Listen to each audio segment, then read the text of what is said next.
Good afternoon, and nice to see you all for this continuation of our Center for International Studies Alumni Day. And we're very proud of the people who who've been through our center over the past, let's say 54 years or so now. And we like to showcase them when we have a chance, when we can get them to come to little old Athens and spend a bit of time with us. So that, of course, is a good part of what we're about this afternoon, and I'm glad to see you all here. Meanwhile, I've asked Dr. Brandon Kendhammer, who is director of our International Development Studies program within CIS, to introduce Dr. Kirwan. They have many shared interests in terms of their political science fields. So without further anything, please applaud for Dr. Kendhammer, who will introduce Dr. Kirwan. When Steve says without further ado, what he actually means is I'm the further ado, right? So we're just going to add another layer of complexity here.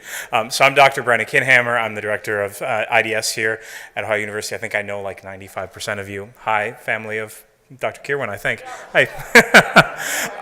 And so it is my great pleasure to introduce Dr. Matt Kirwan for you guys. He is an alum of our program. He was in my department before I got here in political science, wrote one of the better master's theses I've ever seen at OU. It's on Ohio Link, very worth looking at. But got his PhD in political science at Michigan State University, worked there on a large survey project called the Afrobarometer, which a number of you, I think, are familiar with, and has been for a number of years now at the U.S. State Department. He is currently the division chief of the Division of Africa and the Americas at the Bureau of Opinion Research in the INR, the Intelligence and Research section at the State Department. And so he's who they ask when they want to know about public opinion research and public opinion in West Africa. He spent a lot of time in the Sahel. He was a Fulbright Fellow in Burkina Faso and has really strong and deep connections to the region. And we're very, very, very happy to be able to welcome him back to talk to you guys today. So, Dr. Kirwan.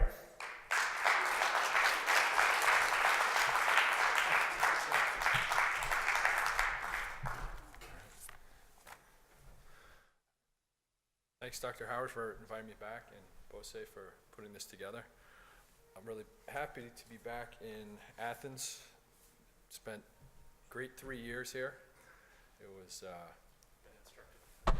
okay. It was a great 3 years here, and so what I hope to do is to talk a little bit about my experience here at Ohio University, how I think it helped prepare me for my next steps in life and in my professional career. And then hopefully also give you some insight into the work I do at the State Department and some of the topics I've been working on, and also some of the research that our office does. So when I first came to Ohio University, I was coming out of the Peace Corps. I was a Peace Corps volunteer in Niger, and my whole idea was to do a master's degree in international affairs with a focus on African studies, and to get a job in international development. What appealed to me at Ohio University was the strong African studies program that Dr. Howard led at the time. And the other thing was the ability to, when I was accepted, was to reach out to the professors who were teaching here to get an idea of what their research was like. And the fact that they responded to my emails and told me what they were interested in really appealed to me, because I think that's one of the important aspects of Ohio University, which is the personal connections that you forge with the faculty here. The other aspect was that I received some funding. So my whole idea was, when I got out of graduate school, I wanted to do something that I liked, not something necessarily that would reimburse my student loans. So being able to come to Ohio University with some funding and to get out of that and then pursue something I was passionate about was very important to me. So my whole idea was to get a job in international development. But then while I was here, I was exposed to academia and reading those long articles that was just referenced in the last session that really appealed to me a lot, and that sparked an interest in me to pursue a PhD at Michigan State. So some of the things I've really cherished about Ohio University, one of them is the uniqueness of this campus, and how if you have some creativity and you have an idea that you think is compelling, by working with faculty and other graduate students, I think you can make a real impact.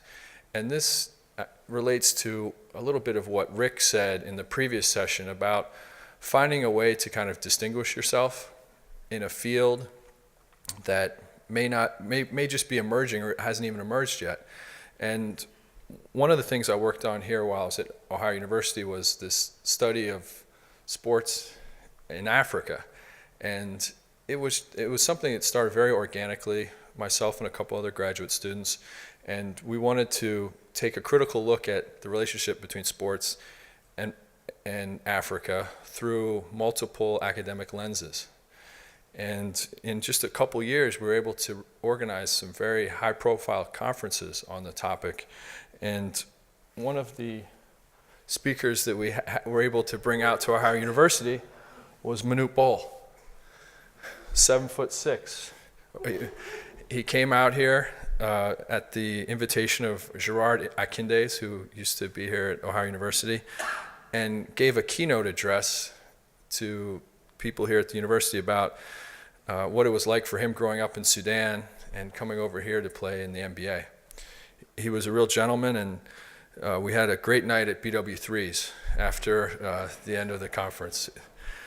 A couple other people that we were able to bring in, Lee Evans, a gold medalist in the 1968 Olympics. When you talk about the African American athletes that really spoke for their race at that Olympics, Lee Evans was one of the stronger voices, and he came here and gave a talk. And Carol Bellamy, who was former director of UNICEF, came and gave a keynote address at one of the conferences. The current MBA vice president for international programs, Amadou Gallo Fall, who's originally from Senegal, came and gave a speech. So that's what I like about Ohio University is if you build it, they will come. So by being in touch with faculty members and your cohort, the other students you're working with, you can do some really creative things here.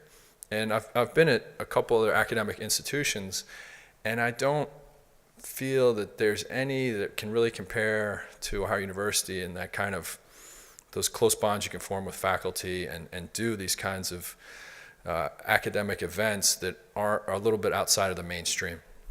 So that's something I really cherished here. The other thing was the diverse group of African students here. Being able to be in lectures with those students and to hear their perspectives, what they were bringing from the continent was really important. And that left a mark on me. Another one is the visiting professors that have come through the university. There's been some really interesting ones that exposed me to topics I'd never explored before. Dauda Abubakar, Frank Gunderson, Professor Calloway from South Africa. There was a lot that have come through over time, and they added a really important perspective to the program here. I'd also say that in terms of a thing that I've taken from this program and has helped me in my professional career is the research methods.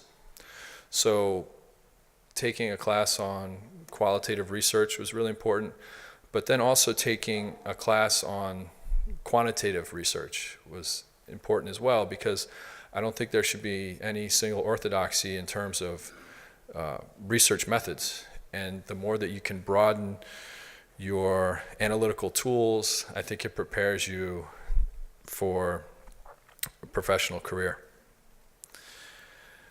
So the first stats class I took was here at Ohio University. It was political science, and that's something that I continued to use to this day.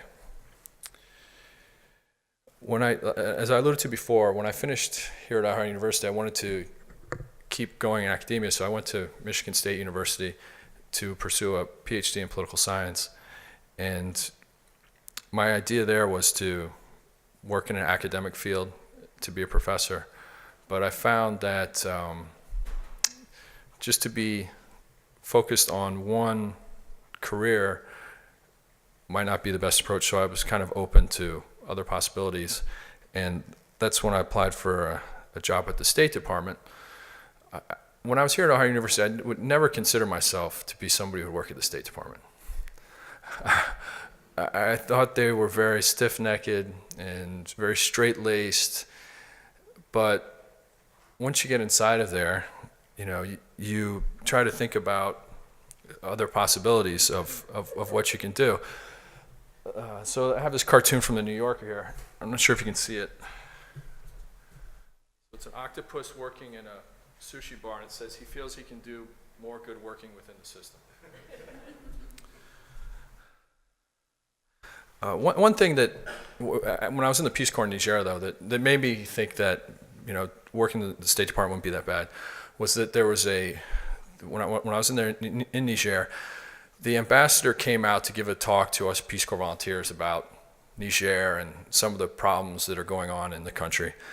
And what he did was he just came out with this boombox stereo player and put in a cassette of Alpha Blondie's music.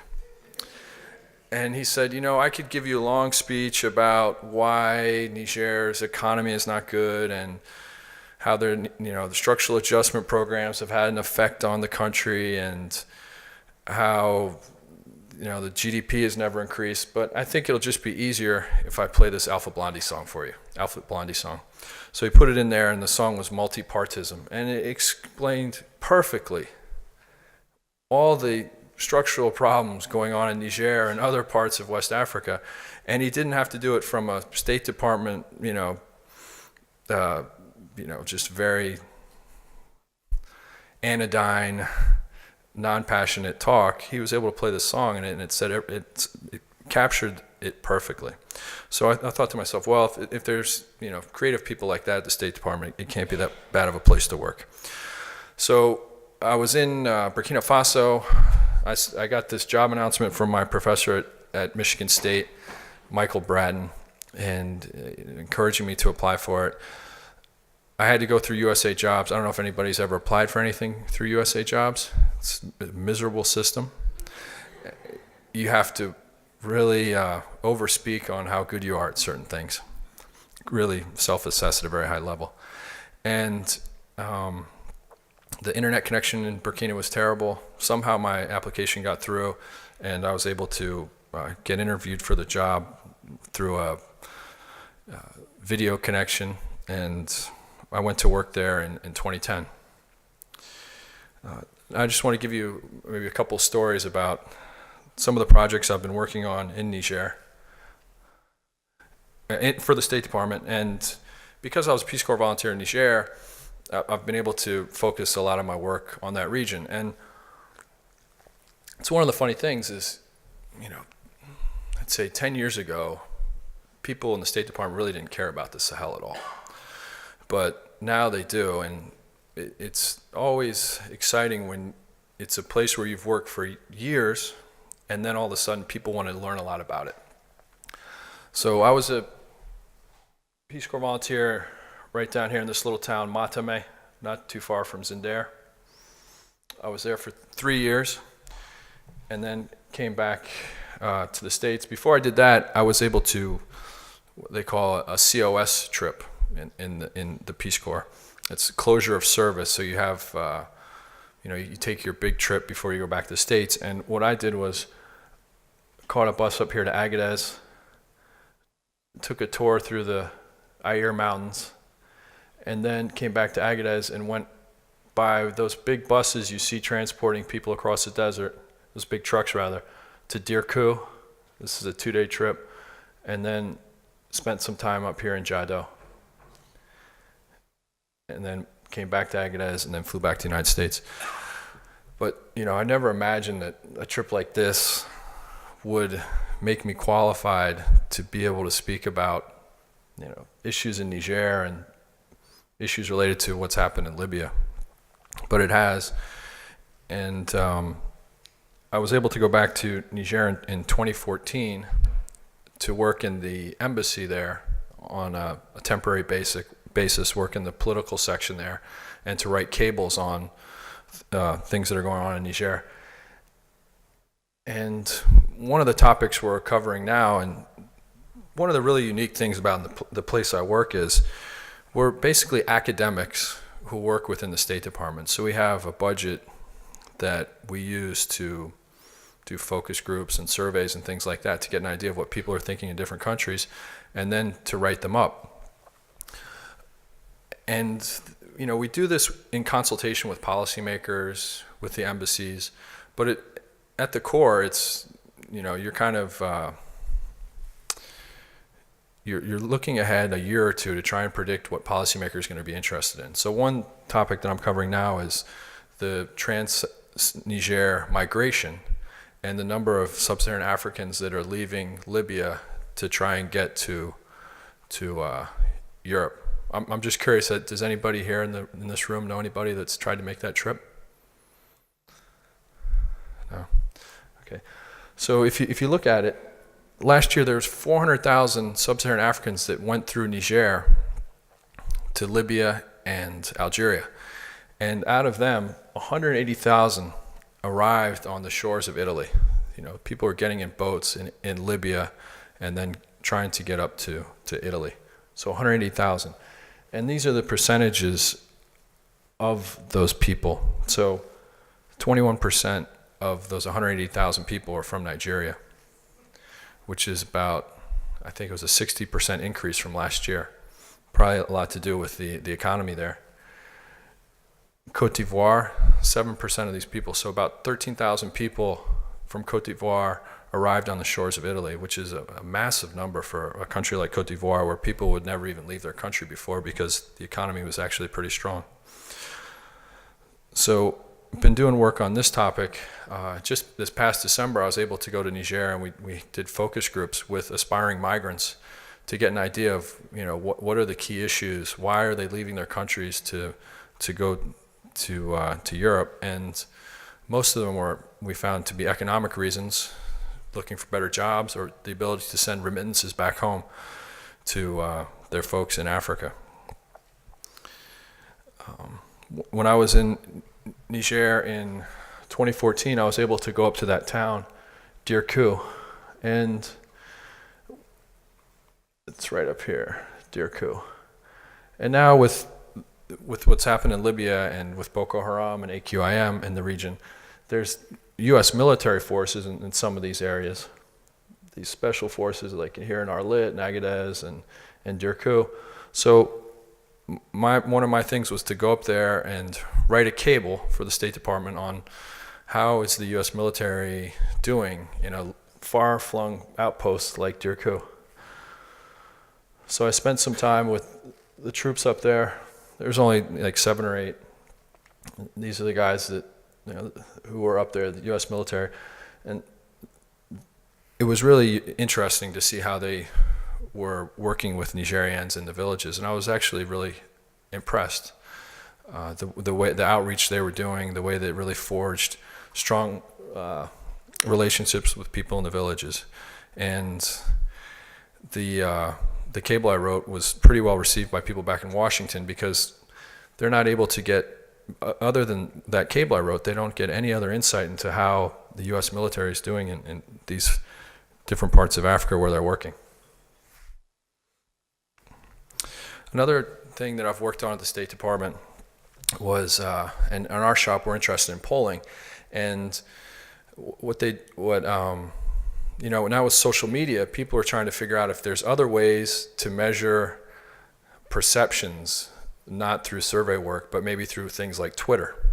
So I worked with some folks at Johns Hopkins University in the Applied Physics Lab to compare survey results from polls that have been done in Nigeria with an analysis of tweets. So can we tell who's going to win an election in an African country or somewhere else for that matter by the sentiment analysis of tweets? And it's a really challenging topic or method because you can imagine like who are the people who are tweeting, right? It's kind of skews towards a certain demographic.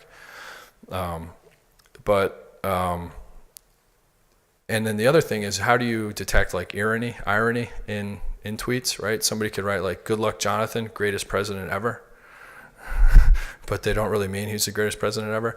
They mean it ironically. So it's a very challenging endeavor. But the person I was working with at Johns Hopkins was able to figure out a way to analyze that sentiment. So we compared the Twitter approval for different candidates with the election results and also the survey results. And this is for Buhari just before the election in the most recent election in Nigeria. And you can see that Twitter approval, right, is kind of through the roof in most areas, because people are going on there are saying mostly decent things about Buhari. And then we try to compare it with the survey results as well with the election results. And you can see that the Twitter way of doing things, analysis, isn't really the best way to compare these results yet. Okay. Another thing we've been able to do at the State Department is when the Ebola outbreak happened in West Africa, we tried to use public opinion to get an idea of what people were thinking about the institutions that were there to help them. So we went back and used the public opinion here from Guinea, Liberia, and Sierra Leone, and to get an idea of like, what do people think about the health institutions that are already there. And you can see that, in some countries, people really aren't looking at their health services in a very positive light. So this just helped prepare people who are going there from the United States to in terms of trying to plan interventions in the region where the outbreak happened.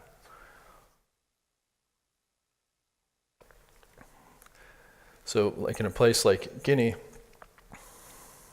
almost 2/3 of the public there think that it's just too expensive to get medical treatment. So you can have an idea of like what people are thinking when they're going to these health care facilities. And we also looked at kind of the institutional trust that exists in these different countries to get an idea of who are the best messengers. So if the president's coming out and saying, you should practice this kind of health habit as opposed to that one, is he a credible messenger, or should this message come from somebody else, like maybe a religious leader? So we were able to compare institutional trust across a number of different institutions, and then people were able to kind of formulate policy on which institutions they should collaborate with. Okay. Any questions about that? No. What's that? Oh, this actual data, this is Afrobarometer data. So yeah, it's absolutely publicly available. Some of the stuff we do, we kind of embargo it for 1 year, and then we can write it up. Yeah. And then, so just, one other thing I want to point to is when I was here at OU, the working on sports and politics and sports in Africa, remained one of my main passions. So even when I'm with the State Department, when I go overseas on what we call TDYs, temporary duties, I always like to connect with the people who are playing sports there, and still rely on the networks I forged here at Ohio University, like Gerard Akindes, who I mentioned before. So when I go to like Niger, for example, I always make sure to bring a bunch of basketball jerseys from my hometown. So when I go out to the local basketball courts, I try and link up with like the local basketball federation and give them jerseys, and then hopefully, get out on the court a little bit and play some hoops myself, as you can see here. So I guess those are the main points I wanted to raise from my work at the State Department, and I'd be happy to answer any questions you have on what I did here while I was at OU, what I focused on when I did my PhD at Michigan State University, or any of the kind of work I'm doing now at the State Department. Dr. Howard.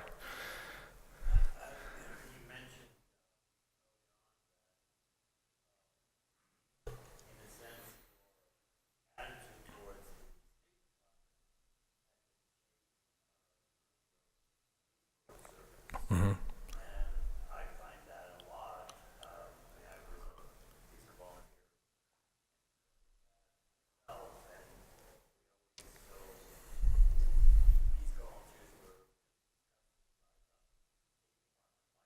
Mm-hmm.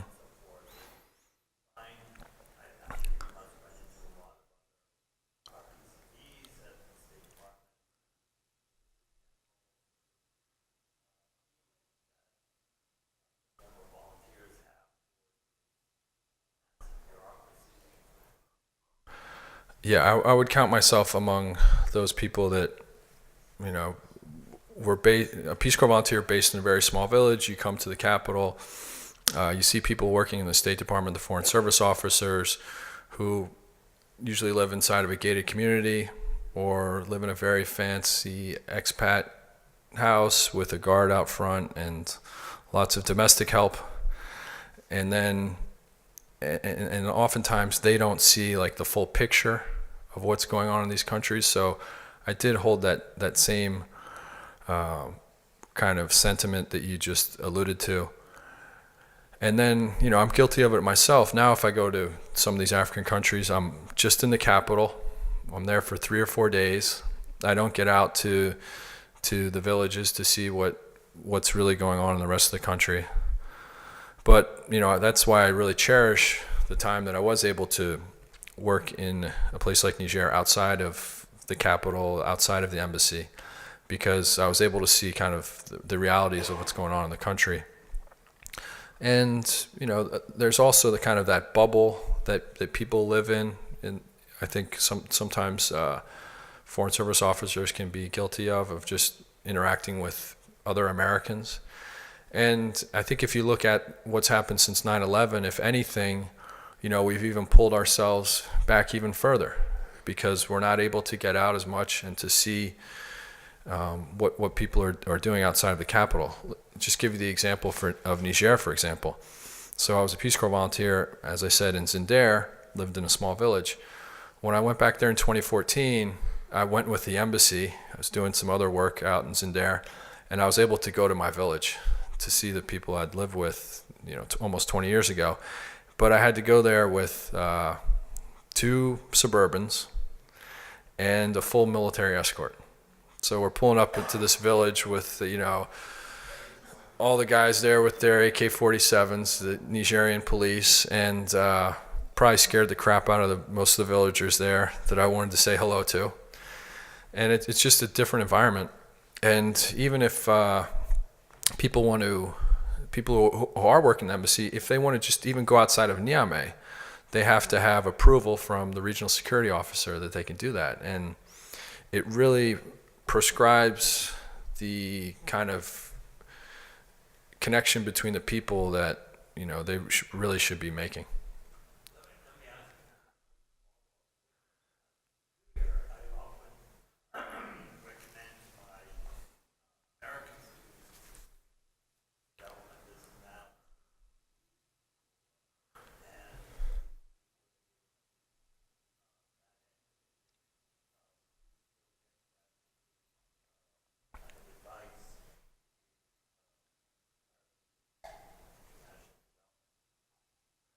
I do. I think, yeah, I think you definitely want to do it, you know, right after your undergraduate experience. You get your bachelor's and then go out for 2 years. I think that's the best time to do it.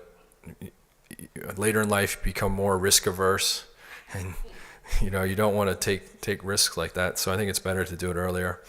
And also, I just think the amount of support that the Peace Corps gives you in terms of medical care and collegiality with your other Peace Corps volunteers, you can't find that in too many other avenues. But I do think now that there's just the way that the world is so interconnected that people, when they finish their undergraduate studies, there's probably a lot more opportunities to go out and just kind of do something on your own than has ever existed before. Brandon? master's students here are a lot of people who are either in their first couple years of a PhD program or who are thinking, God help them, about going to get a PhD. And you had this really great experience of being able to go from an academically oriented PhD program into working in the public sector. And I was hoping I could get you to talk a little bit more in depth about how you made that work, what kind of support you got, what kind of support you didn't get, how you were able to think about making that transition, because as all of them and you remember, the odds are not always that great of being able to get an academic job even if it's your first choice. Yeah, it's very difficult. I just had, outside of State Department opportunity, I only had one other opportunity that was academic, and that was for a visiting professorship. And I was a little bit reticent to go down that visiting path because it seems like you can kind of bump along doing those visiting professorships for a long time, especially the way the academic market is these days. But I think the place where I work at the State Department is very unique because it allows you to do basically academic pursuits, to have a budget to do surveys and focus groups. You don't find that in too many other places. But and the other thing is, if you're going for a PhD, you're kind of your advisors push you on that route, and sometimes you get in this mindset that if I don't get an academic job, I'm a failure. So you have to just kind of think beyond that, what they're trying, the way what you've been normalized to believe in graduate school, and look for other opportunities. Yeah.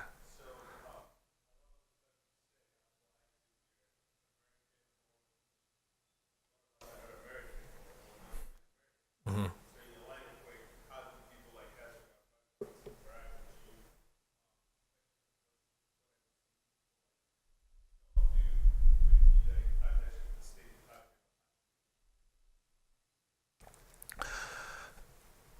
Yeah, I'd say it's, I probably interact more in terms of like Africans who work for NGOs or think tanks, things like that. So I still reach out to my African colleagues that I've met through my graduate research. I'd say in Senegal, for example, through like the West African Research Center, still stay in contact with them pretty frequently. But yeah, a place like State Department, you basically have to be a U.S. citizen to work there. So that limits things. But what was I going to say? The other thing that's really tricky, right, is the internships, and I think this speaks to graduate students as well, is that what I've noticed just time and time again in the State Department is the people who get hired are the ones who've done internships. And if you haven't done that, then the internship, then it's really difficult. The first thing is the background checks. Like if you get a State Department internship, you've got some kind of security clearance. So that right there is worth some money, because when they want to hire people, they don't want somebody that's going to take 6 or 7 months to go through a background check. If you already have done an internship and have that background check in hand, it makes you a lot more marketable. So I'd suggest that if that opportunity is available. And the other thing is, I really recognize, economic disparity. That explains the whole thing with internships. Like, if you don't have your parents backing you up, right? How can you have the money to go live in Washington to do an internship for 2 or 3 months? It's really difficult. And you see people, when I look at some of the interns that apply to work at the State Department, they have somebody backing them up that's enabling them to live in a very expensive part of the world for a couple months. And not everybody has that option. So I think, that would even be something to consider at, is there a way to help fund students from OU who want to pursue something like that? Yeah. Kirwan. I'll get you.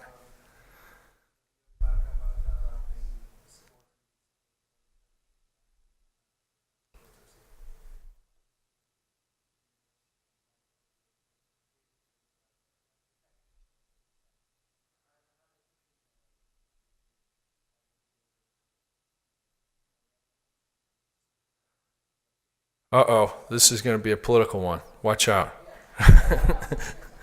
All right, Kirma, speak up so they can get you on the, yeah, yeah.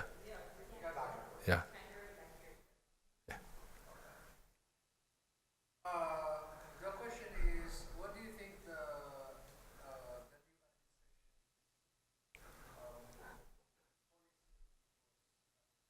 Okay. All right. Well, as of right now, we still have we still have Linda Thomas Greenfield, who's the Assistant Secretary for Africa, and I think she's going to be on board for at least a couple more months. They haven't named somebody who's going to be the new one, but from where I sit in the Bureau of Intelligence and Research in the State Department, I'm an analyst that looks at issues in Africa and then writes my reports up on what I think on issues. And one of the great things about this bureau is how we've always spoke truth to power. And that's one of the reasons that I would, that I'm staying on board and continuing my career, is because we're always able to say what we see to be the truth. And if you look back even 15 years ago, when there was the build-up to the war in Iraq, INR was one of the parts of the government that dissented on a lot of the assessments that talked about what Iraq had. And that they've always had that reputation. So, I feel really comfortable being able to continue to report on what I think the truth is. Yeah. And so I'm not in a policy office that prescribes policy. I'm more of a person who speaks with policymakers when they have a question about a certain issue. So just as an example, on Wednesday, I went to the Hill and briefed some staffers for senators who were going over to Senegal, Niger, and Ghana to give them an idea of some of the key issues that are going on in those countries. So it's more of like I give my input to policymakers and they make decisions with it.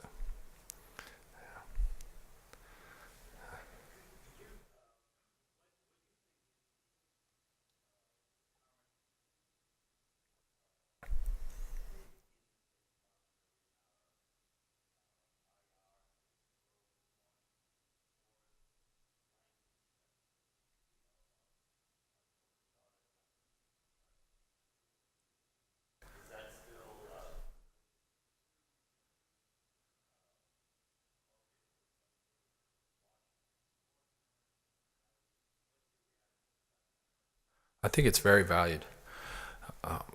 One of the real perks or benefits of the job that I have now is that the Office of the Director of National Intelligence, they fund language training for us.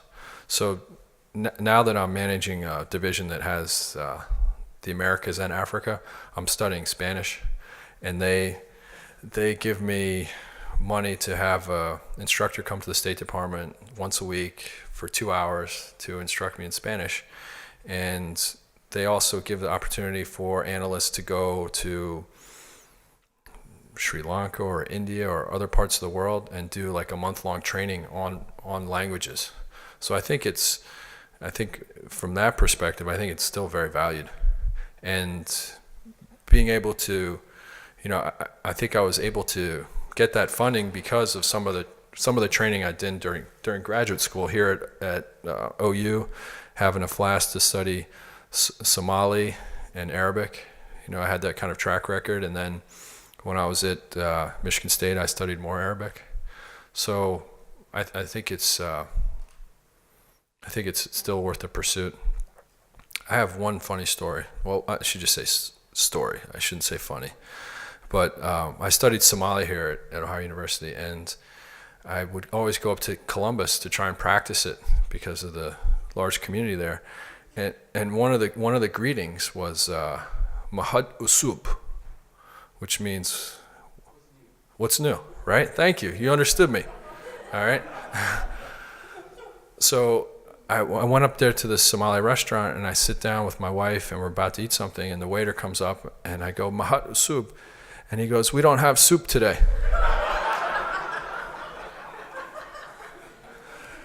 But I almost walked out of the restaurant. I was so discouraged that, here I am, I got my Somali vocabulary, I'm going up to Columbus to use it, and the guy thinks I'm ordering soup. Yeah. Yeah. But thank you for understanding that. Yeah. Yeah.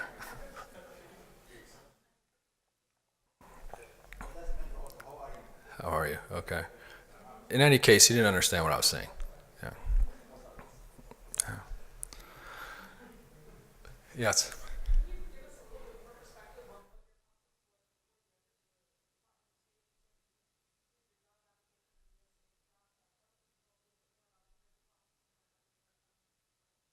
Okay. Yeah, so I applied, and then I guess I made what they call the cert, where they put all the people who make kind of like they give you a score on how well you assessed yourself, and they kind of look at your resume to see if it matches up. So I made that cert, and I think they probably interviewed like 3 people. So they emailed me, and I said I was interested, and came back to the United States and did a video conference with them, and they asked me questions about my experience, and it really lined up like what my field work was with what the job entailed pretty perfectly. And so that went well, and they made me a conditional offer.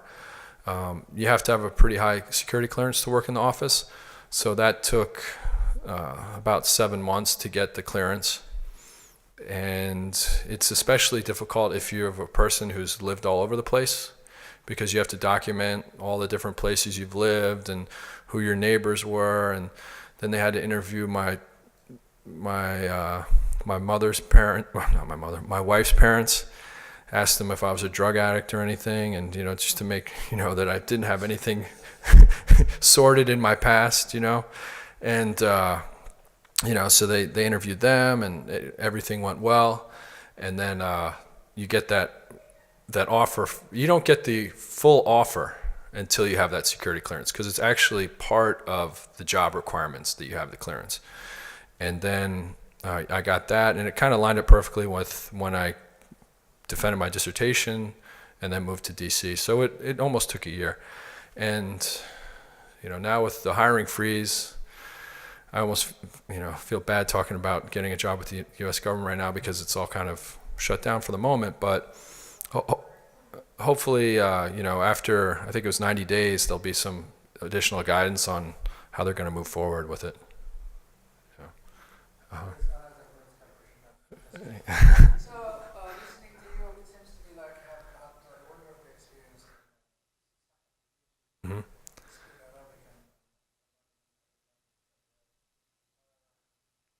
Try to follow this so-called movement of the people.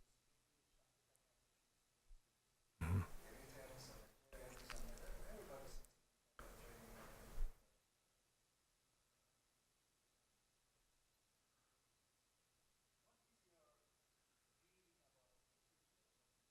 What is happening in this? What talk about, here, maybe the African here, academics talk, we always like to talk, and so what is happening with the lives of these people? Where is this going? Yeah, I think if you look at those numbers for people migrating, Gambia, 7%. It's such a small country, but you have that many Gambians who are willing to risk their lives to try and get to Europe. And the thing is, Jammeh is gone now, right? But is that going to change anything in the country, really, fundamentally? I mean, maybe people will have the ability to speak a little bit more freely, but that's really not what I think is driving people to try to move to Europe. So I think the problem that's going to persist, and what we learned in the focus groups was I can't sit at home at my parents' house and not have any kind of livelihood. I have to do something. And these people are acutely aware of all the risks that are involved in crossing the Niger desert, going into Libya, which is in a very dire situation now, and then to get into a boat. So I don't see anything in the immediate term that's going to change those young people's prospects to make them believe that they have a viable future in their own country. And on the one hand, it's a little bit of a release valve, right, for a massive youth bulge. If you look at some of these countries, was it 50-60% are under the age of 15? So what opportunities do they have in these countries? So the fact that some of them are going out is a release valve for some of that demographic pressure. But on the other hand, some of these people are the most dynamic ones in the country. Anybody that's willing to make the effort to try and cross a desert and get into a boat to get to Europe to work, that's not a lazy person, right? It's somebody who has some kind of ambition in their life. And African countries are losing that social capital that could be the next generation of leaders or engineers or something like that. So it's a very difficult question. I think, if you look at a place like Niger isn't really fueling this trans-Saharan migration, but it is a country where the average woman gives birth to 7.6 kids. It's completely untenable. So what some people are saying, let it lead, and Mm-hmm. what would you say?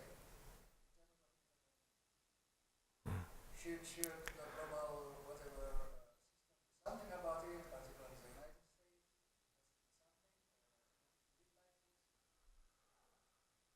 United States? It's difficult to say because look at a place like Cote dIvoire, which has one of the strongest growing economies in Africa right now. I think 8% was like the last number they gave. Yet that's one of the countries where people are fleeing in record numbers to try and go across the Sahara. So that obviously means that wealth is not being shared. Economic growth alone doesn't do enough to give people a real belief that they can move forward in their life. So I don't have an answer.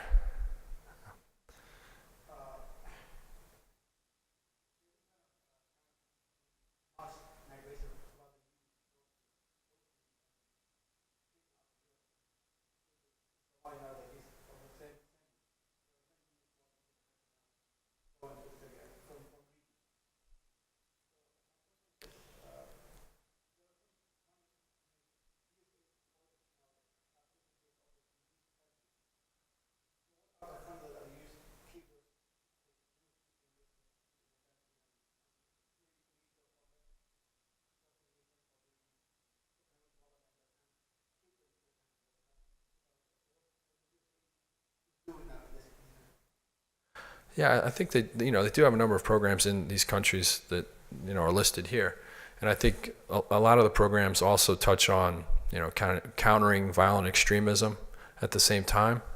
But it's tough for I think the United States or other organizations like that to create jobs. I mean, it's hard enough as it is here in the United States creating jobs via the government. So I think a lot of it has to depend more on the African countries. And I think there's probably a crisis of institutional trust in a lot of these African countries as well, where they're not trusting their governments to be really doing the things that are in the best interest of the people.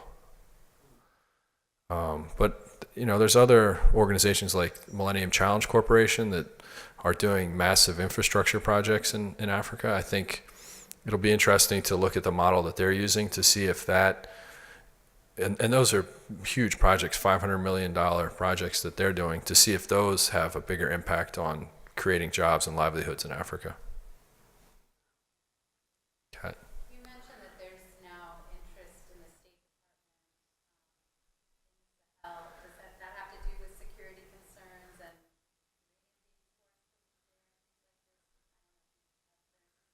Yeah. but I wonder if you could speak to that and concerns about uranium being. Yeah, I think it's more about, not so much about the uranium, but more about just threats to U.S. interests in the region, and how you have large swaths of territory there that aren't controlled by a central government. So in a place like Mali, it allows extremists to kind of move around the country unfettered. So I'd say it's more of counterterrorism that's what's really interesting for what interests us the most there, I'd say. And then, you've seen what's happened with some attacks in Ouagadougou last year, and also attacks that happened in Cote d'Ivoire. The fact that that these extremists can be based in parts of the Sahel and then do some of these attacks in other areas that haven't had any kind of history of extremism in the past is a little bit alarming. Yeah. And they get quite cynical. This means, and I've had a chance to meet Matt a little bit professionally in Washington, even if that's where the interest is coming from, because the U.S. government is now devoting resources to learning about these areas, when they ask other questions, they get better information. Because we have people who are now experts in those regions who are doing that is good news, even if the original interest perhaps not entirely.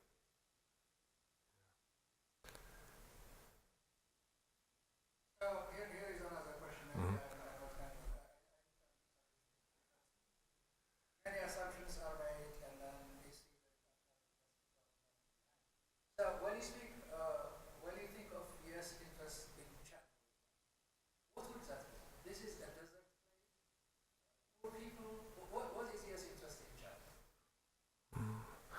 Oh, I wouldn't say this is from really a State Department perspective, but just my personal view is that Chad is an amazing place. If you look at the economic problems the country's going through right now, it's pretty difficult. But I think they've been, at least, look at France, right? They've always had France's back in a couple of interventions, like they had their back in Mali, right? So, and I think they do, just from what I've read in newspapers, I think they do have a pretty robust army, and their army tends to be a group of fellows who are willing to go into any region and be really tough. So I think it's something.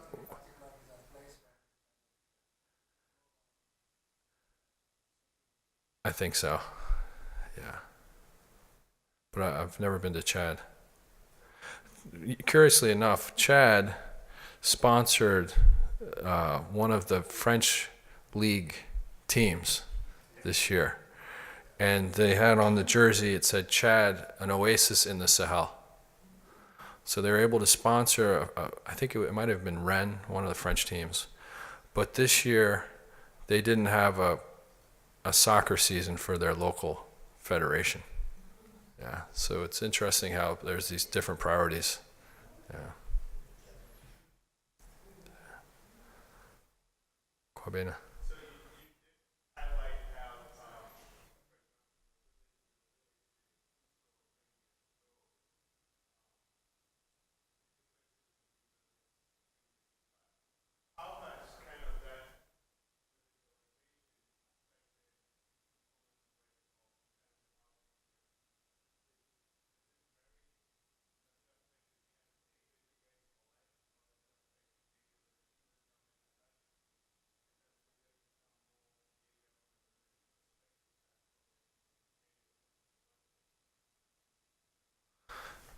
I don't think that it has to be mutually exclusive. I think that,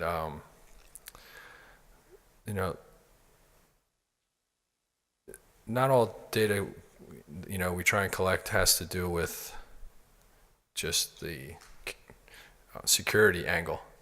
I think there's like this year, for example, we added a bunch of questions to the survey on views towards vaccines, because we're going to probably give that data to an organization in England that does a lot of work on that. So I'd say that the kind of questions we ask, they encompass a lot of humanitarian aspects as well. Mm-hmm.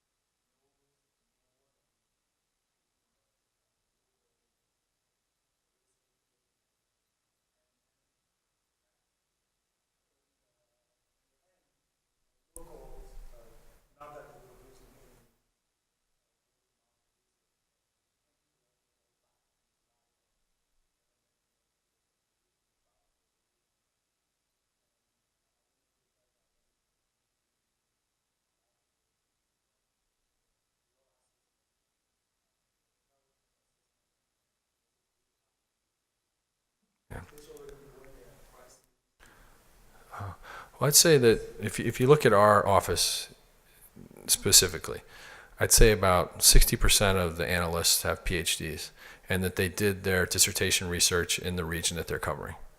So myself, for example, Burkina Faso, that's where I did my dissertation research, and I did it with Augustin Louada, right, who's probably the best constitutional lawyer, political scientist in Burkina Faso. So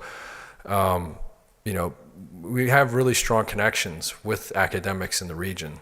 So it's not like we're looking at these issues in a bubble, just from the United States, and that we don't have really strong connections with the regions that we've been covering for, in many cases, decades. And there's also a lot of back and forth that we have with academics in the region to try and get their perspective as well. So yeah, that would be the example for Burkina Faso. And then in a place like Niger, I know a couple academics there that were trained in the United States at University of Florida, and then I can, reach out to them. I think that's a great thing that's happening now, is you have so many Africans that are being trained in really first-rate PhD programs in the United States, and then they go back to their country, and we're able to keep up those contacts.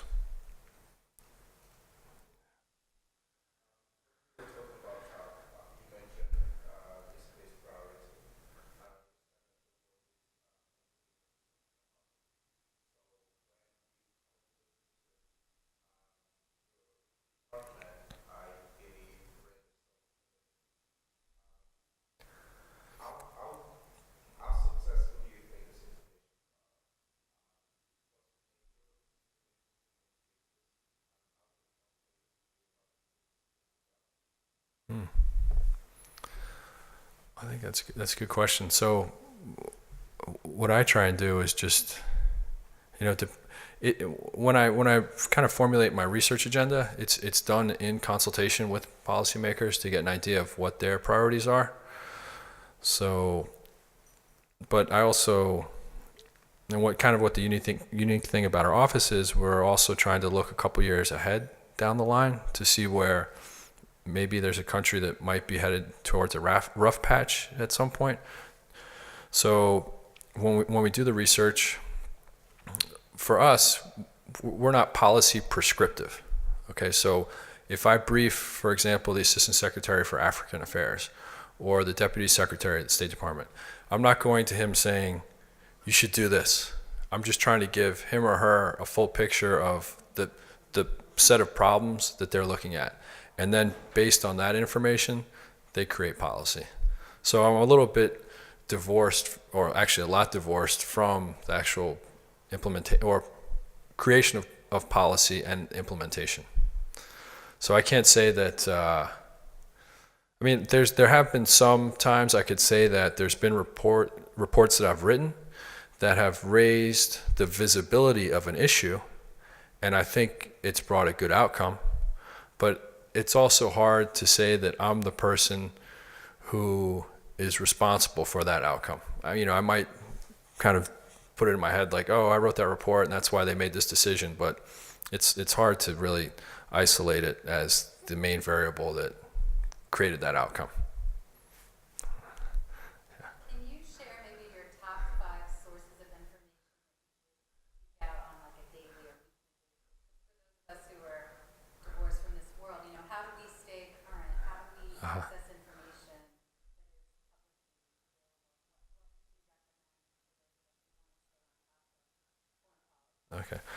Well, for me, since I cover Africa, I like the RFE Twitter feed because I think they do really interesting stories.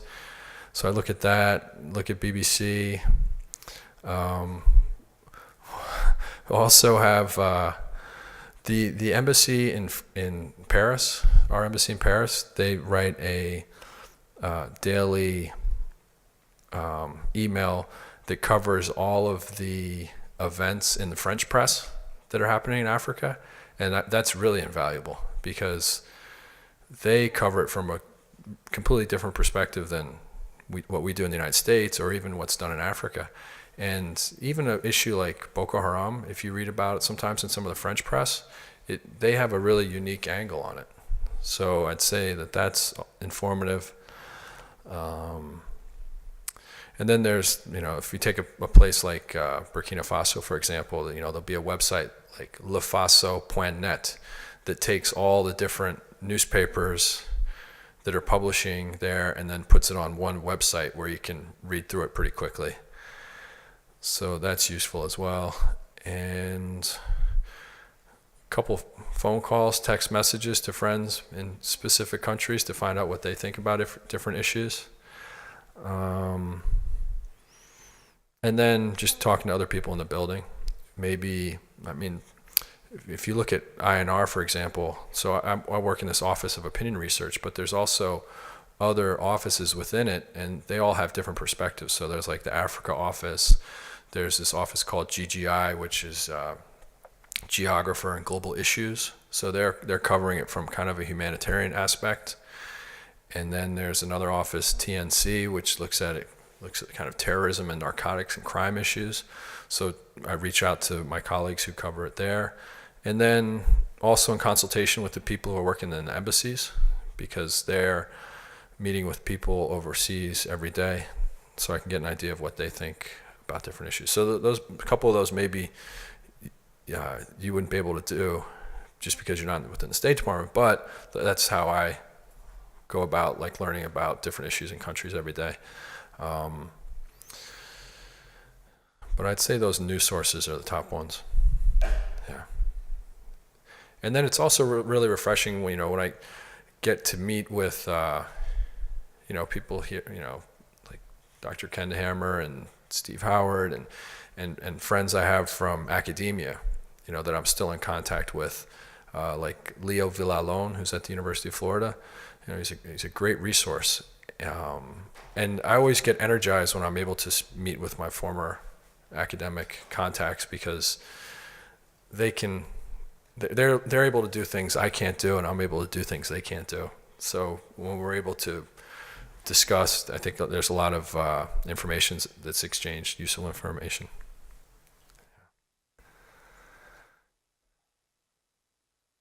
Yes.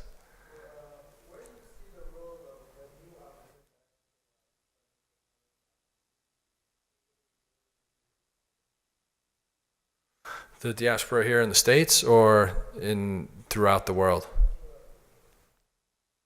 I don't know. Well, you have right behind Girma there. I think you can speak to it, right? The role of the African diaspora. He's on his cell phone right now speaking with the new Somali president, I think. But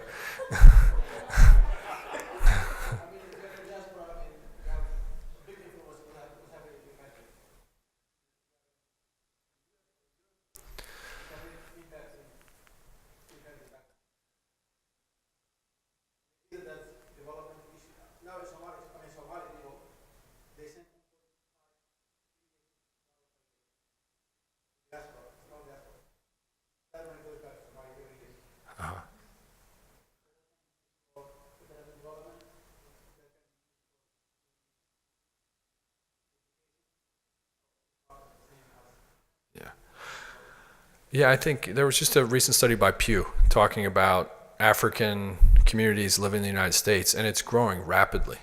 It's really amazing. I think, of course, Nigeria's at the top with the most. I think it's like 300,000 Nigerians based here in the United States. But I remember, and I always look at everything through the perspective or through the prism of sports. And I remember when there'd be like a couple African a couple athletes with like African last names, in the NFL, the NBA, but now there's so many, even in all sports. So I think they're, second, third generation Africans that are here now. I don't know if they feel, do they feel they can go back to their country and make an impact? I don't know.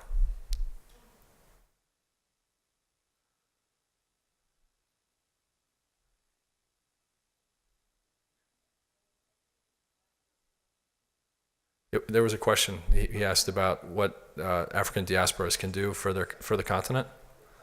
Yeah.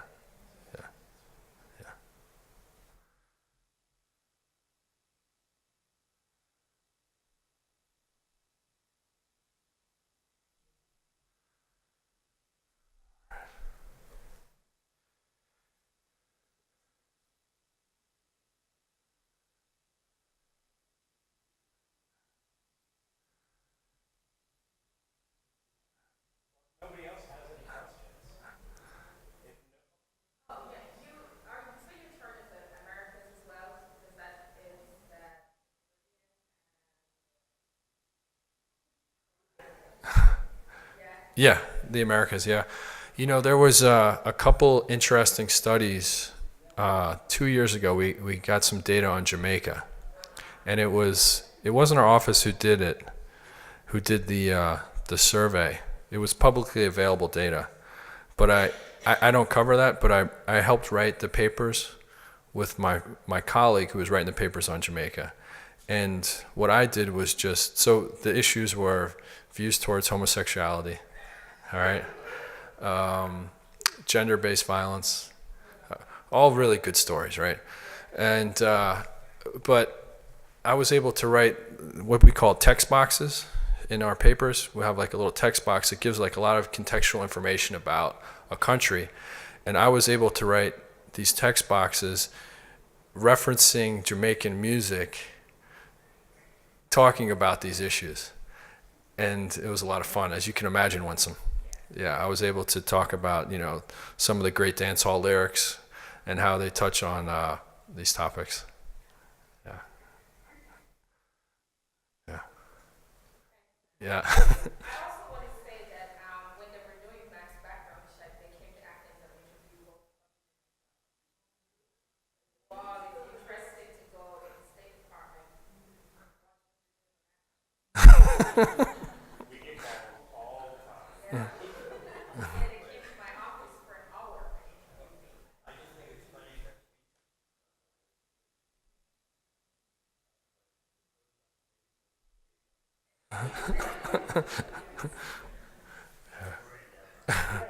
from Homeland Security walking around our department last week. We got to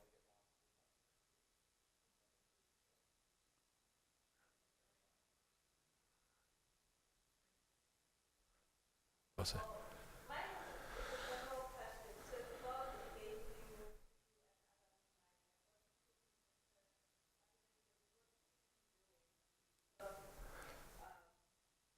Cultivate this relationship with our clientele, helping us recruiting.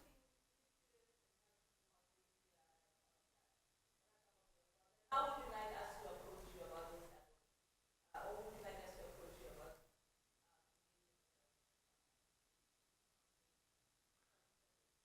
Yeah, I'd be happy to engage with you on a constant basis with that, with African studies, sure. And feel free if there's any students that want to shoot me an email. You have my email.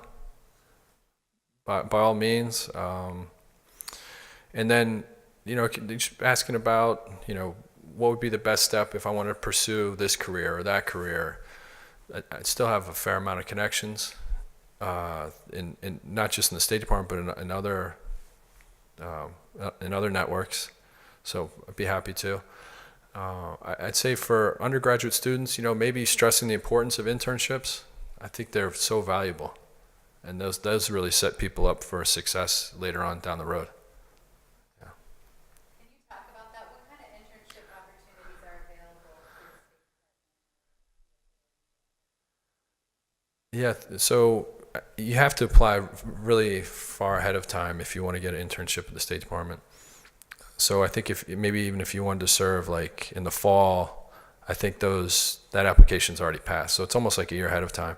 And you want to get it in early because the background check takes a long time, and you don't want to come up against that. You know, you've been offered the internship, but you can't do it because you don't have clearance yet. So I do that. I'm in touch with the diplomat in residence for our region, so if students are, I don't know them. And then also, you know, really research the bureau you want to work in. So when you write your application, it looks like you know what that bureau is about and why you really want to be a part of that bureau. If it's too general, I think, you know, it might not be as well regarded.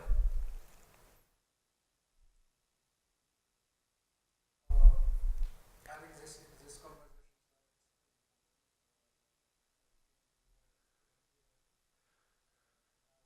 understanding for us talking about, I don't know how it's having some by the way.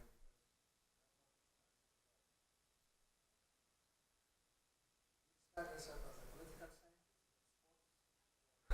What doesn't matter.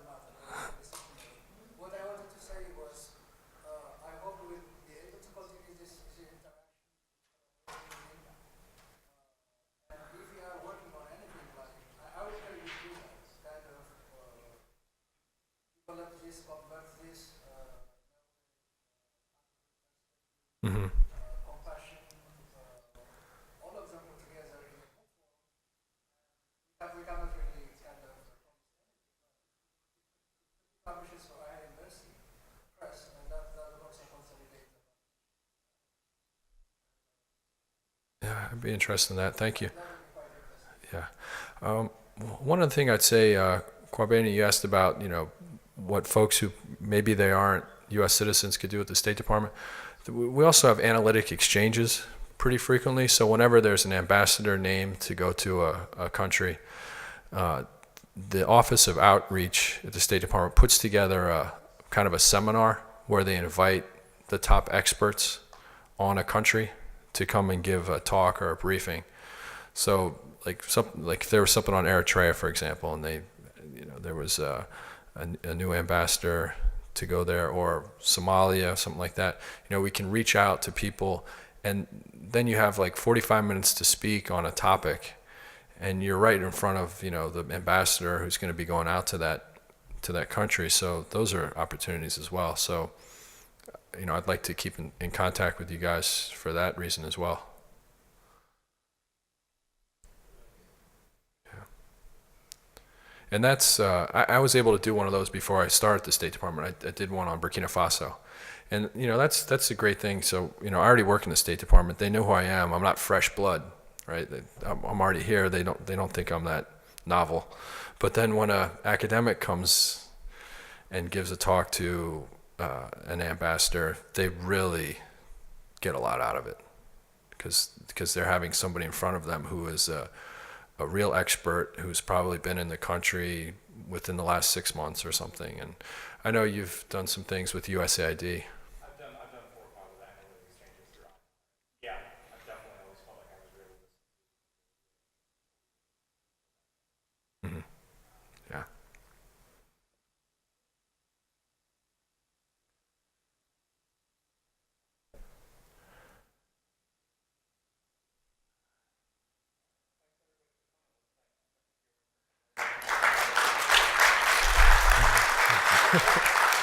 Thanks.